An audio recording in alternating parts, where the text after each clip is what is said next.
Programang ito ay rated SPG, striktong patnubay at gabay ng magulang ang kailangan. Agad ngang dinala ni Rigor sa ospital si Marites at Tinding, bagamat agad na maooperahan ng dalawa, pero ang problema ay masyadong maraming dugo ang nawala sa kanila, kaya kailangang masalinan sila ng dugo sa lalong madaling panahon, dahil kung hindi ay mamamatay sila.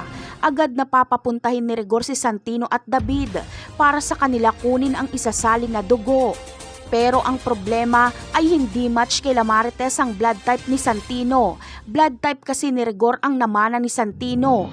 Pero ang blood type ni David ay pareho ng kay Marites at Tinding. Ang problema naman ay sa pagkakataong ito ay alam ni David na may relasyon si Marites at Ramon dahil sinabihan siya ni Olga. Kaya galit na galit si David kay Marites dahil iniputan daw nito ang ulo ng kanyang tatay. Kaya mas gugustuhin na lang ni David na mamatay si Marites at Tinding. Batid niya kasing si Marites pa ang makakapagbunyag sa kanya kapag mabuhay ito at patuloy na makipagkita kay Ramon. Kaya magsisinungaling si David. Hindi niya sasabihin ang tunay niyang blood type at nang sa ganon hindi siya puwersahin ni Rigor na mag-donate ng dugo kay Marites at Tinding. Samantala, gagawin naman ni Rigor ang lahat mabuhay lang si Marites.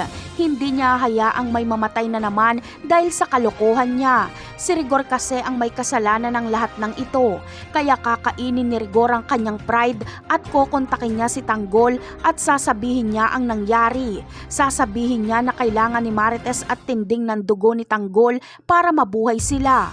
Ano kaya ang magiging reaksyon ni Tanggol dito? Yan ang aabangan natin sa mga susunod na episode. Paalam!